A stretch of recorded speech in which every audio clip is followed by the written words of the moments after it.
Hey, what's up, everyone? This is the undeniable, unfiltered, and unbiased Gridiron Gilly Show, and I'm your host, Gridiron Gilly.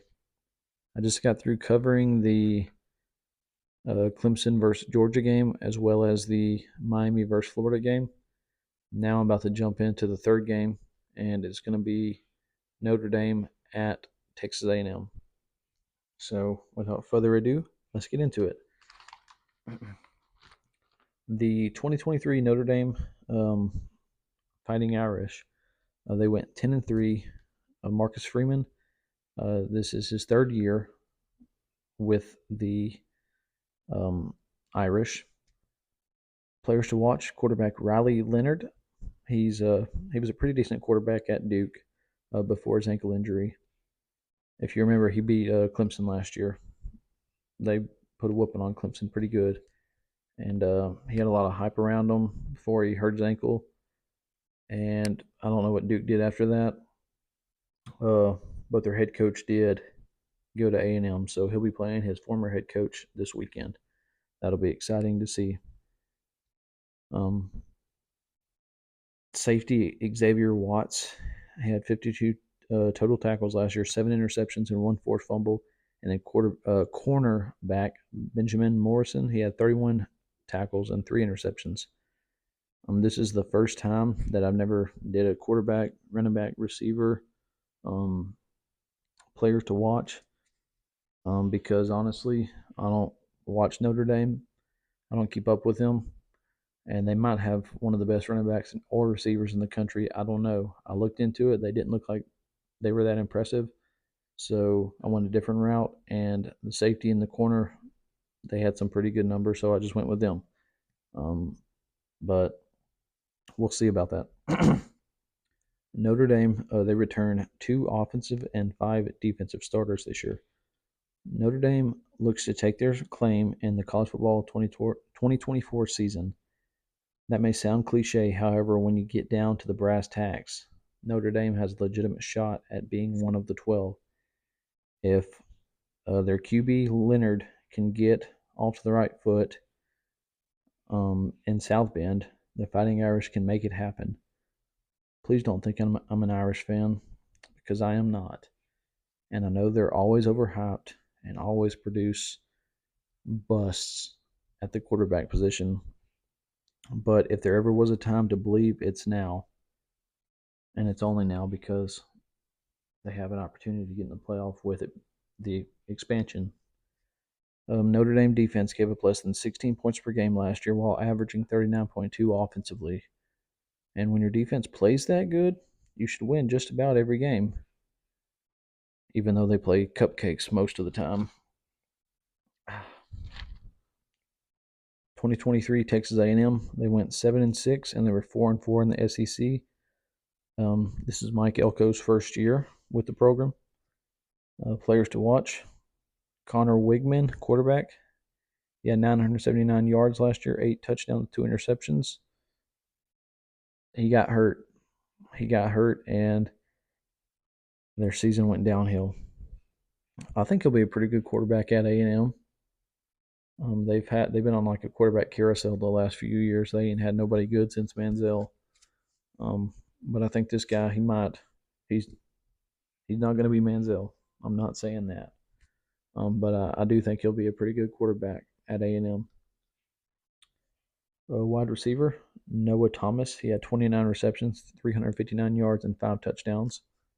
Wide receiver Jade Walker. He had 35 receptions, 590 yards, 2 touchdowns. And then it's worth noting linebacker Tareen York. He had 74 tackles, 3 sacks, and 1 forced fumble last year. I think he'll be a pretty good ball player on the defensive side. The Aggies ran for 136.2 yards per game last year, while only allowing 108.8 on the ground. They returned 7 offensive and 4 defensive starters. After a few talented playmakers left College Station to play on Sunday, Mike Elko will be looking for some help on his defense. I believe specifically they'll need help in the secondary. Bryce Harris will hold down the fort at strong safety, but I'm wondering who will step up at corner. This game will be packed. Everyone and their mom is going to be there watching. 100,000 people. It's going to be jam packed in Kyle Field on Saturday night. I'm not sure the Irish know what they're in for. It's going to be tough. It's going to be physical. It's going to be hell. I think schematically, what Notre Dame has up front offensively can go toe to toe with what the Aggies have on their defensive line. However, flipping the script, Riley Leonard, I think he's going to have trouble facing their defense. I think the Aggie offense will be able to pose their will on Notre Dame for 4 quarters this Saturday. And if you're putting your money on Notre Dame to walk out victorious, I said you're a fool.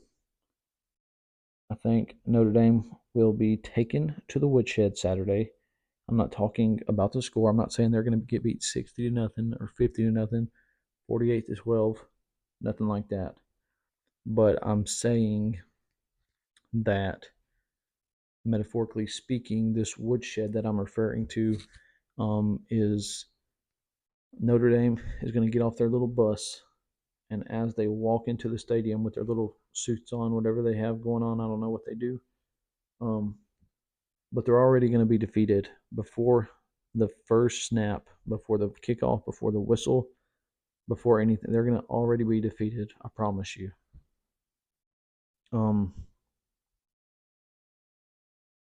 And A&M's just going to have their way with them. I know what you're thinking. You're thinking, man, you're crazy. A&M's not that good. I didn't say they were good. I'm just saying they're better than Notre Dame. And I'll even put money on it. I'll bet anyone who likes this video and comments on it a nickel. And I say that because I might get 200,000 likes and comments, and I ain't got that much money.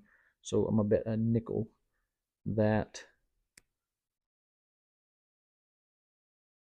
the Aggies win this game. And my prediction, I picked the Aggies to win 31-12.